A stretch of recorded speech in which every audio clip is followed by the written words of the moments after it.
Welcome back to study arts with Atu Khurana. और आज हम पढ़ने वाले हैं बेसिक मैथमेटिक्स का पार्ट 5। और इसमें सबसे पहला टॉपिक हम कवर करेंगे इंडाइसिस का। इंडाइसिस क्या होते हैं? इंडाइसिस होते हैं एक्सपोनेंट्स की तरह होते हैं, बस उनके थोड़े से रूल्स होते हैं और वो भी एक्सपोनेंट्स की तरह ही रिलेट करते हैं। जैसे कि पहला इस तरीके से मैंने पॉइंट्स बना दी है, चाहे स्क्रीनशॉट ले लेना, एक एक करके समझा देता हूँ। सबसे पहला है, अगर ए की पावर 0 है यानी ए कोई भी कांस्टेंट है, 0 नहीं है, ए 0 से बड़ा है, ठीक है, ये यहाँ पे कंडीशन दे रखी है मैंने। तो ए की पावर 0 1, ए की पावर 0 1 होती है, ठीक है। हम जानते हैं कि कोई भी कांस्टेंट या कांस्टेंट का मतलब होता है 1 2 3 4 5 6 डिफाइंड वैल्यू, उस पर कोई भी पावर, अगर कोई पावर 0 है तो फिर 1 आंसर आता है। अब सेकंड पॉइंट होता है कि ए की पावर -5 है यानी वो इन्वर्स है, इसे इन्वर्स भी कहते हैं। तो इन्वर्स यानी 1/a की पावर 5 हो जाएगा। यहाँ पे भी एक और कंडीशन, 0 नहीं होना चाहिए, ए को 0 नहीं होना चाहिए। अगर 0 हुआ तो आंसर इन्फिनिटी आएगा, जो कि नॉट डिफाइंड है मैथ्स की लैंग्वेज में। अब चलते हैं थर्ड पॉइंट की तरफ, ए की power m plus n is equals to a की पावर m इंटू ए की पावर n, ठीक है, ये आंसर आएगा हमारा। जब प्लस है पावर में तब वो इंटू करके हम ऐसे लिख सकते हैं। यहाँ पे ये भी कांस्टेंट है, ये भी कांस्टेंट है, ये भी कांस्टेंट है, ये सब एक ना एक नंबर है, ठीक है, समझ आ गया। अब नेक्स्ट चलते हैं, ए की पावर m माइनस n।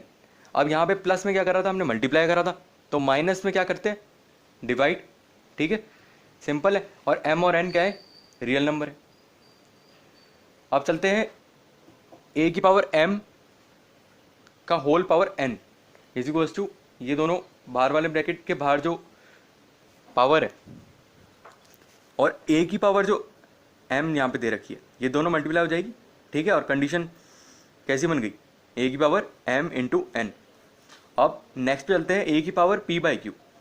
अगर यहाँ पे मल्टीप्लाई हो रहा था, यहाँ पे डिवाइड हो रहा है, तो क्या होगा, अंडर रूट होगा। अंडर रूट हुआ तो क्या हो गया, a की पावर p, यानी जो न्यूमरेटर है, जो कि पावर में न्यूमरेटर है, वो आएगा इसके साथ में, और रूट के बाहर, ये मल्टीप्लाई में नहीं है, ये क्या है, ये भी पावर में है। अब हम वीडियो का सेकंड पार्ट करते हैं। सेकंड पार्ट क्या कहता है, आयोटा। आयोटा से डरने की जरूरत नहीं है, आयोटा एक कंपोनेंट है कॉम्प्लेक्स नंबर का।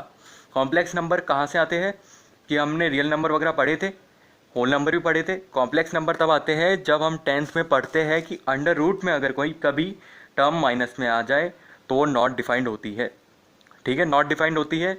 तो इसको सॉल्व करने के लिए मैथमेटिशियंस ने क्या करा कि आयोटा इज इक्वल्स टू -1 का अंडर रूट, ये जो पापी चीज़ है इसको आयोटा मान लिया, यानी आई में डिनोट कर दिया ताकि सॉल्व कर सके।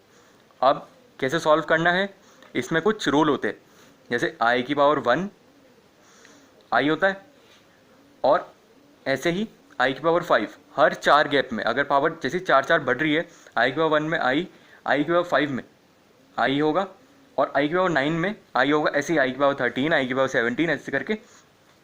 और फिर इसका जनरलाइज फॉर्मूला बनता है आई की पावर 4n प्लस 1, ये क्या है, जनरलाइज फॉर्मूला है, इज इक्वल्स टू आई। देखो पुट करके देख लो ना, आई की पावर 4n, n की जगह 1 लगाओ,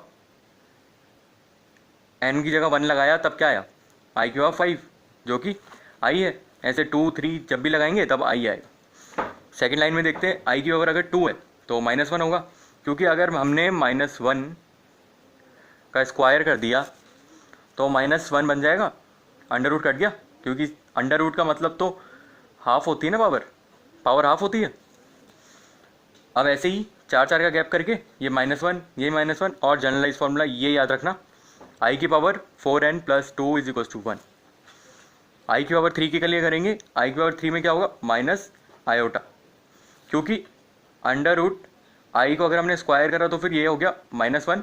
एक और बार हम अंडर रूट -1 लेके आ रहे, तो क्या आएगा, -√1। इसको क्या रखा था हमने, आयोटा रखा था, तो माइनस आई आ गया आंसर, ठीक है, माइनस आई।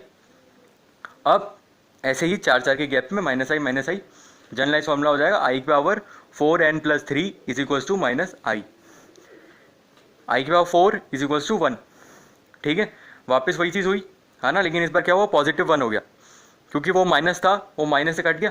आई की पावर 4 करके देखना, ठीक है। अब आई की पावर 8 ऐसे ही 4 4 के गैप करके आई पावर 12, आई की पावर 16, 20 ऐसे करके ये सब क्या होंगे, 1 आएगा आंसर इनका। हाँ, जनरलाइज टर्म देख लो, आई की power 4n is equals to 1। अब इस पर क्वेश्चन आ जाते हैं, एक टर्म दे देंगे 5 आयोटा स्क्वायर प्लस 6 आयोटा और ये सब ऐसे करके क्वाड्रेटिक इक्वेशन की तरह, क्योंकि ज़्यादा हार्ड क्वेश्चन नहीं देने वाले जब तक तुम कॉम्प्लेक्स नंबर नहीं पढ़ोगे। 11th में आएगा कॉम्प्लेक्स नंबर, उसके बाद टफ क्वेश्चन आएंगे। बेसिक मैथमेटिक्स में इतना ही है। Thank you guys. अब हम नेक्स्ट वीडियो में देखते हैं कि इंटरवल्स मैथ्स में क्या रोल प्ले करती है।